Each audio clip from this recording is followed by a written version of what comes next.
BRS के कार्यकारी अध्यक्ष और मंत्री कल्वाकुंटला तारक रामाराव ने कहा कि 3 दिसंबर को पूरा तेलंगाना गुलाबीमय होने जा रहा है। तेलंगाना साहित्य अकादमी के अध्यक्ष जुलूरी गौरी शंकर ने आज प्रगति भवन में व्हाट कांग्रेस हैड डन संग्रह का विमोचन किया। इस मौके पर केटीआर तेलंगाना में तीसरी बार गुलाबी झंडा फहराने जा रहे हैं। उन्होंने कहा कि लोग अच्छी तरह से जानते हैं कि पिछले 2 चुनाव ने साबित कर दिया है कि लोग कितने स्थिर है और अगर चल रहे विकास को आगे बढ़ाना है तो यह बीआरएस सरकार के कारण ही संभव है। उन्होंने निष्कर्ष निकाला कि यह कांग्रेस के कारण नहीं है कि तेलंगाना के लोगों को धोखा दिया जा रहा है। 3 दिसंबर को पूरे तेलंगाना में रौनक आने वाली है। उन्होंने कहा कि बीआरएस तेलंगाना के आत्मा अस्तित्व के आत्मा की तरह है। लोग केसीआर को जिताएंगे जो तेलंगाना के लोगों की आकांक्षाओं को पूरा कर रहे हैं। उन्होंने कहा कि तेलंगाना की धरती जानती है कि तेलंगाना को किसने नष्ट किया है और तेलंगाना का पुनर्निर्माण कौन कर रहा है। लोग गोलमाल कांग्रेस पर विश्वास नहीं करते। कांग्रेस पार्टी के उम्मीदवार पी विजय रेड्डी ने आलोचना की कि खैरताबाद में भ्रष्टाचार और अनियमितताओं के अलावा कोई विकास नहीं हुआ है। विजय रेड्डी ने विश्वास जताया कि वह आगामी चुनाव में खैरताबाद निर्वाचन क्षेत्र में एक बार फिर से कांग्रेस पार्टी का झंडा फहराएंगे। चुनाव अभियान के तहत विजय रेड्डी ने खैरताबाद निर्वाचन क्षेत्र के गायत्री नगर में घर घर अभियान चलाया। उन्होंने डोर टू डोर कैंपेन कार्यक्रम में लोगों को कांग्रेस पार्टी की 6 गारंटी के बारे में बताया। निर्वाचन क्षेत्र कांग्रेस पार्टी के नेताओं, कार्यकर्ताओं, महिलाओं और युवाओं ने बड़ी संख्या में भाग लिया और बड़े पैमाने पर विजय रेड्डी का समर्थन किया। बीआरएस में पलायन का दौरा जारी है। विकास कल्याणकारी योजना से आकर्षित होकर वे बीआरएस में शामिल होते हैं। शेरेलिंगमपल्ली डिवीजन के ओल्ड लिंगमपल्ली गांव से शेरेलिंगमपल्ली ग्राम विकास समिति के अध्यक्ष गड्डम रवि यादव बड़े पैमाने पर ओल्ड लिंगमपल्ली यूथ पार्टी में शामिल हुए। शेरेलिंगमपल्ली के नगर सेवक राघव नागेंद्र यादव ने उन्हें गुलाबी दुपट्टा पहनाकर पार्टी में आमंत्रित किया। उनके साथ मंडल अध्यक्ष राजू यादव, रविंदर गौड़ और कोयदा लक्ष्मण यादव भी है। नामपल्ली बाजार घाट में केमिकल गोदाम में आग लगने की घटना पर गवर्नर तमिलिसाई सुंदरराजन ने प्रतिक्रिया दी। इस घटना पर दुख व्यक्त किया। राज्यपाल ने मृतकों के परिवार के प्रति गहरी संवेदना व्यक्त करते हुए सीएस शांति कुमारी को दुर्घटना में घायल लोगों को बेहतर इलाज उपलब्ध कराने का निर्देश दिया। इस हादसे के कारणों और उठाए गए कदमों पर 2 दिन के भीतर रिपोर्ट दी जाए। प्रजा शांति पार्टी के अध्यक्ष के पॉल ने परिवार शासन और जाति शासन और मौजूद 3 पार्टियों को किनारे करने का आह्वान किया है। मंदा कृष्णा मादिगा पर प्रधानमंत्री नरेंद्र मोदी के हाथों बिक जाने का आरोप। विश्वरूप सभा को 72 करोड़ रुपए किसने दिए? आरोप लगाया ये बीजेपी ने दिया है। इस सभा में मंदा कृष्णा मादिगा की बहुत प्रशंसा की गई और कहा गया वे ईश्वर के तुल्य है। नरेंद्र मोदी उनसे भी बड़े अभिनेता हैं। प्रधानमंत्री मोदी ने कहा है कि वो वर्गीकरण करेंगे। क्या चुनाव आचार संहिता लागू होने पर ऐसे शब्द कहे जा सकते हैं? ट्रंप को छोटी सी गलती करने पर अमेरिका में गिरफ्तार कर लिया गया, लेकिन यहाँ मुख्यमंत्री लाखों करोड़ रुपए की लूट सकट कर रहे हैं। प्रधानमंत्री व्यापारियों का कर्ज माफ़ कर रहे हैं, गरीबों का 25,000 रुपये का कर्ज माफ़ क्यों नहीं कर रहे हैं? उसने पूछा। सीपीआई के राष्ट्रीय सचिव नारायण ने आरोप लगाया बीआरएस के खिलाफ हवा चलने का कारण पानी और फंड नियुक्त का कार्यान्वयन न करना है। उन्होंने अपने विरोधियों पर हमला करने के लिए भाजपा और बीआरएस की आलोचना की। उन्होंने टिप्पणी की कि भाजपा ने बीसी मुख्यमंत्री का नारा इसलिए लगाया ताकि बीसी कांग्रेस की ओर न जाए। नामपल्ली में आग लगने की घटना से तनाव का माहौल है। जब नामपल्ली कांग्रेस उम्मीदवार फिरोज खान घटना का निरीक्षण करने के लिए घटनास्थल पर आए तो उन्हें स्थानीय एमआईएम कार्यकर्ताओं ने रोक दिया।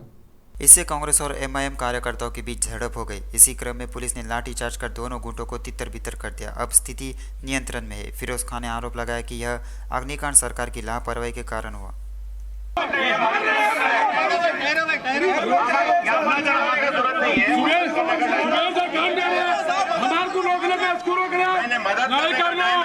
हम हमदर्दी के लिए हम पुरसा देने तो ये लोग रोक के एक औरत को बीच रोड पे बेइज्जत करके नीचे गिरा के गालियां दे रहे, लेकिन इन लोगों की गुंडागर्दी बढ़ती है।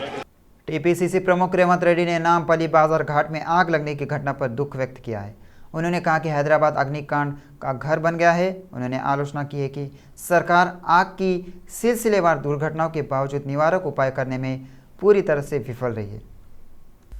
यह बहुत दुखद है कि आज अपार्टमेंट में आग लगने की घटना में 9 लोगों की मौत हो गई। उन्होंने अपार्टमेंट के तहखाने में कार की मरम्मत के बारे में पूछा। उन्होंने इस बात पर अफसोस जताया कि रिहायशी इलाके में रासायनिक ड्रमों का भंडारण कैसे किया गया।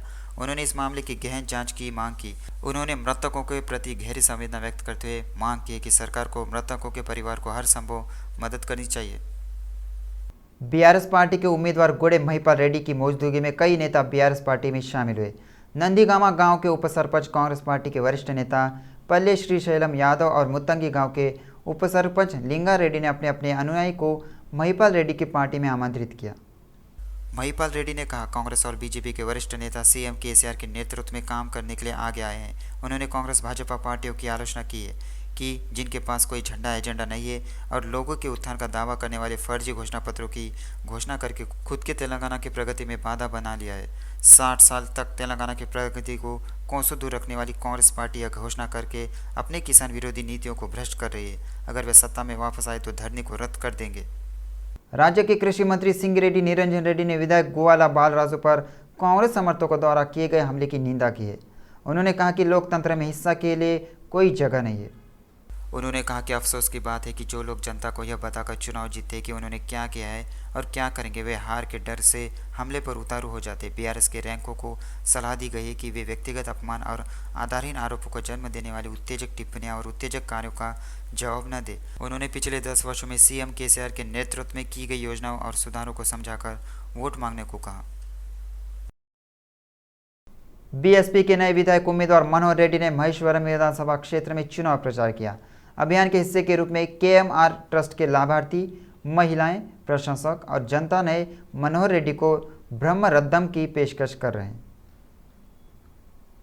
कोत्ता मनोहर रेड्डी ने कहा, पद पर नहीं रहने के बावजूद वह हमेशा गरीब लोगों के बीच रहे और केएमआर ट्रस्ट के माध्यम से 3000 गरीब लोगों को 60 गज की ज़मीन मुफ्त में प्रदान की। जीतने के तुरंत बाद उन्होंने वादा किया वह महेश्वरम निर्वाचन क्षेत्र में गरीबों की पहचान करेंगे और उन्हें 60 गज के घर की ज़मीन देंगे और मंत्री सविता इंदिरा रेड्डी द्वारा जब्त की गई सभी ज़मीन गरीब लोगों को वापस वितरित की जाएगी। बीजेपी प्रदेश अध्यक्ष और केंद्रीय मंत्री किशन रेड्डी ने अफसोस जताया कि नामपल्ली बाजार घाट पर आग लगने की घटना बेहद दुर्भाग्यपूर्ण है। आरोप है कि सरकार की लापरवाही के कारण शहर में लगातार आग की घटनाएं हो रही है। किशन रेड्डी ने उस इमारत का निरीक्षण किया है जहां आग लगी थी। किशन रेड्डी ने कहा कि आग की घटनाओं के प्रति इस सरकार का रवैया भैंस पर पड़ने वाली बारिश जैसा है। उन्होंने कहा कि मृतकों के परिजनों को केंद्र सरकार की ओर से आर्थिक सहायता मिले, इसके लिए वह प्रधानमंत्री से बात करेंगे। वहीं राज्य सरकार इस हादसे में मारे गए लोगों के परिवारों को सहायता देने की भी मांग की है। सरकार और जीएचएमसी अधिकारी अविश्वासीय क्षेत्रों में आग की दुर्घटनाओं का कारण बनने वाले व्यावसायिक परिसरों को शहर से बाहर निकालने के लिए सख्त कदम उठाना चाहते हैं। कांग्रेस उम्मीदवार तुम्मला नागेश्वर राव ने खम्मम रिटर्निंग ऑफिसर से शिकायत की है कि बीआरएस एमएलए उम्मीदवार पुवाड़ा अजय कुमार द्वारा उनका नामांकन खारिज करने की मांग को लेकर दिए गए हलफनामे में गलतियां हैं। तुमल्ला ने कहा है बीआरएस उम्मीदवार पुवाड़ा का हलफनामा निर्धारित प्रारूप में नहीं है। उन्होंने प्रारूप बदलने को लेकर के रिटर्निंग ऑफिसर से शिकायत की है।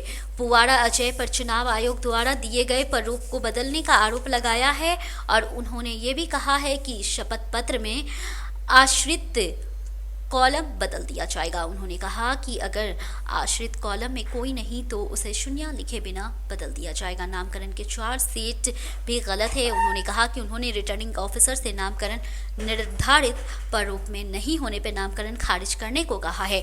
वहीं तुम्मला ने कहा है कि रिटर्निंग ऑफिसर ने चुनाव नियमों का पालन नहीं किया है। वह आरओ के खिलाफ चुनाव आयोग से शिकायत करेंगे। हैदराबाद शहर के सरोजिनी देवी नेत्र अस्पताल में मरीजों की कतारें लगी है। शहर के विभिन्न हिस्सों से करीब 60 लोगों की आंखों की समस्या लेकर अस्पताल आए। ये सभी दिवाली के मौके पर पटाखे जलाने के दौरान घायल हुए। गौरतलब है कि इनमें से अधिकारी वैक्स और दिवाली के अवसर पे पटाखे चलाते समय उचित सावधानी बरतने के लिए कितना भी कहे कोई बदलाव नहीं हुआ है। हर साल दुर्घटनाएं हो रही है।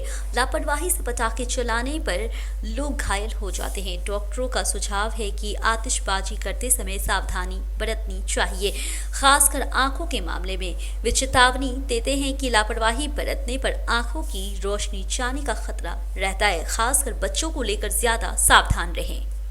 एमआईएम प्रमुख असदुद्दीन ने टीपीसीसी प्रमुख रेवंत रेड्डी पर सनसनीखेज आरोप लगाया है। उन्होंने कहा कि वह रेवंत रेड्डी का नाम बदलकर आरएसएस अन्ना कर रहे हैं। उन्होंने बताया रेवंत ओल्ड सिटी में नया शहर बसाना चाह रहे हैं। रेवंत राजनीतिक बॉस चंद्रबाबू नायडू ने भी अमरावती से यही कहा है। उन्होंने कहा कि पुराने शहर को पर्यटन केंद्र में तब्दील कर यहाँ के लोगों को दूसरी जगह ले जाने की साजिश की जा रही है। उन्होंने कहा कि इजराइल के प्रधानमंत्री नेतन्याहू अब ऐसी ही हरकतें कर रहे हैं। मजलिस होने पर ऐसे कभी नहीं होगा। हाल ही में रेवंत रेड्डी मजलिस के बारे में काफी बातें कर रहे हैं। कांग्रेस के अल्पसंख्यक घोषणा पत्र पे असदुद्दीन को भी बर्खास्त कर दिया गया है। कांग्रेस का अल्पसंख्यक घोषणा पत्र एक धोखा है। उन्होंने कहा कि कांग्रेस अल्पसंख्यकों के अधिकार छीनने की कोशिश कर रही है। वहीं मध्य प्रदेश में कांग्रेस ने अल्पसंख्यक घोषणा पत्र जारी क्यों नहीं किया? अल्पसंख्यक घोषणा पत्र संविधान के विरुद्ध है। पिछले कुछ दिनों से हैदराबाद में बड़े पैमाने पर आईटी सर्च चल रही है। कांग्रेस पार्टी के नेताओं को निशाना बनाकर आईटी सर्च की गई। शहर भर में 15 जगहों पर एक साथ छापेमारी की गई। पिछले कुछ दिनों से हैदराबाद में बड़े पैमाने पर आईटी सर्च चल रही है। हाल ही में कांग्रेस पार्टी के नेताओं को निशाना बनाकर आईटी सर्च की गई। शहर भर में 15 जगहों पे एक साथ छापेमारी की गई है। इसी क्रम में डॉक्टर रेड्डीज फार्मा कंपनी के मार्केटिंग डायरेक्टर नरेंद्र रेड्डी के घर, स्टाफ और दफ्तरों में एक साथ तलाशी ली जा रही है। पूरे हैदराबाद में एक साथ 15 स्थानों पे व्यापक निरीक्षण किया जा रहा है।